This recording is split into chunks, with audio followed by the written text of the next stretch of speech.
ಓಂ ಶ್ರೀ ಗುರುಭ್ಯೋ ನಮಃ ಹರಿ ಓಂ. ನಾನು ನಿಮ್ಮ ಪಂಡಿತ್ ಹನುಮಂತರಾವ್ ಜೋಶಿ ಅವರು.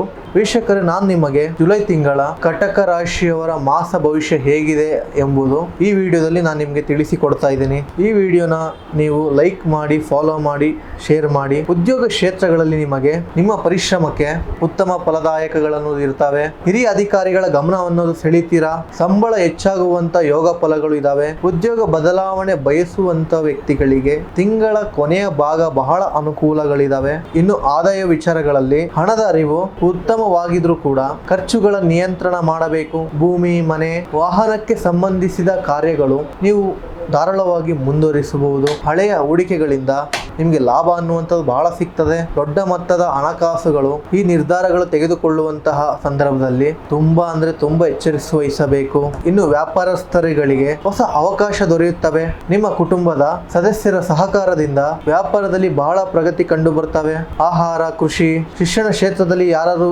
ವ್ಯವಹಾರ ಮಾಡುವಂತ ವ್ಯಕ್ತಿಗಳಿದ್ದಾರೆ, ಇದು ತುಂಬಾ ಒಳ್ಳೆಯ ಸಮಯ. ನಿಮ್ಮ ಕುಟುಂಬಗಳಲ್ಲಿ ಸಂತೋಷದ ವಾತಾವರಣ ಇದಾವೆ. ಮನೆಯ ಶುಭ ಕಾರ್ಯಗಳ ಬಗ್ಗೆ ಚರ್ಚೆ ಬಹಳ ನಡೀತವೆ. ಪ್ರೇಮಿಗಳ ನಡುವೆ ಬಾಂಧವ್ಯ ಗಟ್ಟಿ ಆಗ್ತವೆ. ನಿಮ್ಮ ತಾಯಿಯ ಆರೋಗ್ಯದ ಬಗ್ಗೆ ವಿಶೇಷ ಬಹಳ ಗಮನ ಕೊಡಿ. ಇನ್ನು ನಿಮ್ಮ ಆರೋಗ್ಯದ ವಿಷಯದಲ್ಲಿ ಸಾಮಾನ್ಯ ಜಾಗ್ರತೆ ಅಗತ್ಯ. ಸಾಕಷ್ಟು ನೀರನ್ನು ಕುಡಿಯಿರಿ. ನಿದ್ದೆಗೆ ಆದ್ಯತೆಯನ್ನು ನೀಡಿರಿ. ಧ್ಯಾನ ಹಾಗೂ ಪ್ರಾಣಾಯಾಮವನ್ನು ಮಾಡಿ. ಕಟಕ ಅಧಿಪತಿ ಚಂದ್ರ ಆಗಿರುವುದರಿಂದ ಪ್ರತಿ ಸೋಮವಾರ ನೀವು ಶಿವನ ಆರಾಧ್ಯವನ್ನು ಮಾಡಿ ಓಂ ನಮಃ ಶಿವಾಯ ಮಂತ್ರವನ್ನು 108 ಬಾರಿ ಜಪವನ್ನು ಮಾಡಿ. ಧರ್ಮಸ್ಥಳ ಮಂಜುನಾಥ ಸ್ವಾಮಿಯ ದರ್ಶನವನ್ನು ಪಡೆಯಿರಿ. ಸಂಜೆ ಸಮಯದಲ್ಲಿ ಚಂದ್ರನ ದರ್ಶನವನ್ನು ಮಾಡಿ, ಪ್ರಾರ್ಥನೆಯನ್ನು ಮಾಡಿ. ನೋಡಿದ್ರಲ್ಲ ನೀವು ವೀಕ್ಷಕರೇ, ಇದಾಗಿತ್ತು ಜುಲೈ ತಿಂಗಳ ಕಟಕ ರಾಶಿಯವರ ಮಾಸ ಭವಿಷ್ಯ. ಈ ವಿಡಿಯೋ ನಿಮಗೆ ಇಷ್ಟ ಅನ್ನೋದು ಆಗಿದ್ದರೆ ಲೈಕ್ ಮಾಡಿ, ಫಾಲೋ ಮಾಡಿ, ಶೇರ್ ಮಾಡಿ. ಹಾಗೂ ನಿಮ್ಮ ಜೀವನದಲ್ಲಿ ಏನೇ ಒಂದು ಸಮಸ್ಯೆಗಳಿದ್ದರೆ ಕಾಂಟ್ಯಾಕ್ಟ್ ಮಾಡಿ, ವಾಟ್ಸಪ್ ಮಾಡಿ, ನೇರ ಬಂದು ಭೇಟಿ ಮಾಡಿ. ಧನ್ಯವಾದಗಳು.